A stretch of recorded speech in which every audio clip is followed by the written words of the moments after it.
የኢትዮጵያ አየር መንገድ አቪዬሽን ዩኒቨርሲቲ በአብራሪነት በአውሮፕላን ጥገና በበረራ ላይ መስተንግዶ በማርኬቲንግና በሆቴል አገልግሎት ዘርፎች ትምህርታቸውን የተከታተሉ ባለሙያዎችን አስመርቋል። የአቪዬሽን ዩኒቨርሲቲው ተጠባባቂ ፕሬዝዳንት አቶ ካሴ ይማም ዩኒቨርሲቲው 974 ተማሪዎችን ያስመረቀ መሆኑን ጠቅሰው የኢትዮጵያውያንን ጨምሮ ከተለያዩ የአፍሪካ ሀገራት እንዲሁም ከቻይና የተውጣጡ ተመራቂዎች እንደሚገኙበት ገልጸዋል። Today's graduates 974 ዛሬ 974 ወንድና ሴት ተማሪዎችን አስመርቀናል። ተመራቂዎቻችን ከኢትዮጵያ፣ ከካሜሮን፣ ከዲሞክራቲክ ሪፐብሊክ ኦፍ ኮንጎ፣ ሞዛምቢክ፣ ሴራሊዮን፣ ደቡብ ሱዳን፣ ኡጋንዳ፣ ዛምቢያ፣ ጋቦንና ከቻይና የተውጣጡ ናቸው። የኢትዮጵያ አየር መንገድ ግሩፕ ዋና ስራ አስፈጻሚ አቶ መስፍን ጣሰው አቪዬሽን ዩኒቨርሲቲው በዘርፉ የሰለጠነ የሰው ኃይል ክፍተትን ለመሙላት በከፍተኛ ትኩረት እየሰራ መሆኑን ገልጸው በተከናወኑ ስራዎች አበረታች ውጤቶች መገኘታቸውንም አብራርተዋል።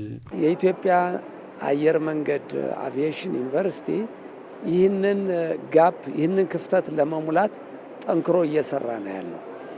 ዓላማው የዩኒቨርሲቲው በአንድ በኩል የኢትዮጵያ አየር መንገድን የሰው ኃይል ፍላጎት ማሟላት ነው።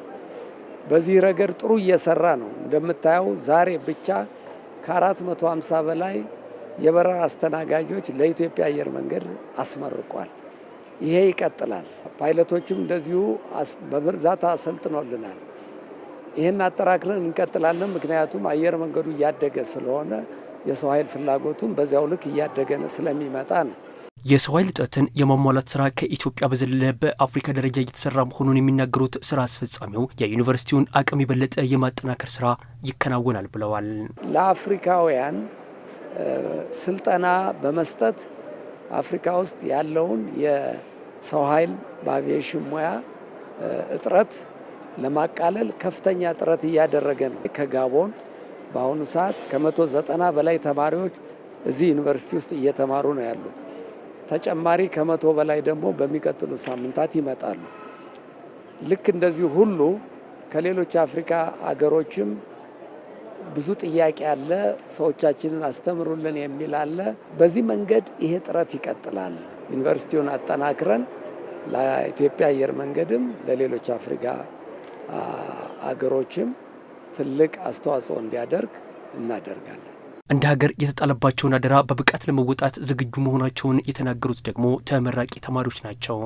ላርጅ ግሩፕ ሜምበር እንደመሆናችን መጠን በጣም ለስራ ተዘጋጅተን ወይም ደግሞ ትልቅ የሆነ ተነሳሽነት በጣም ልምድ ባላቸው አሰልጣኞች ተሰጥቶን ስለሆነ ጀስት ወደፊትም ለካምፓኒው ሰክሰስ የተቻለንን ሁሉ ለማበርከት ያው ቃል ገብተናል ማለት ነው። ድሮም በጣም ትልቅ ኃላፊነት ተሰጥቶ ነው ይህን ስንማር የነበረው። አሁን ደግሞ በጣም ኃላፊነቴን የጨመረው በማዕረግ ከተመረኩ በኋላ የሀገሪቱ አምባሳደር ሆነን እንደመስራታችን በጣም ትልቅ ኃላፊነት ይጠብቀናል። በተመረቁበት ሁሉም በየራሱ ጥሩ ሆኖ እስከሰራ ድረስ ሀገር ማታድግበት ምንም አይነት ምክንያት የለም።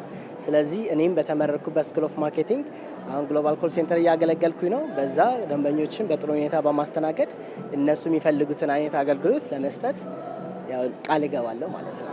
ያው ቃል በገባነው መሰረት አሁን ከዚህ በፊት ቃል በገባሁት መሰረት ማገለገል ይመስለኛል። የኢትዮጵያ አየር መንገድ አቪዬሽን ዩኒቨርሲቲ ከምስረታው ጀምሮ ከኢትዮጵያ ከአፍሪካና ከመላው ዓለም የተውጣጡ ከ20 ሺህ በላይ ባለሙያዎችን ማብቃቱም ተመላክቷል።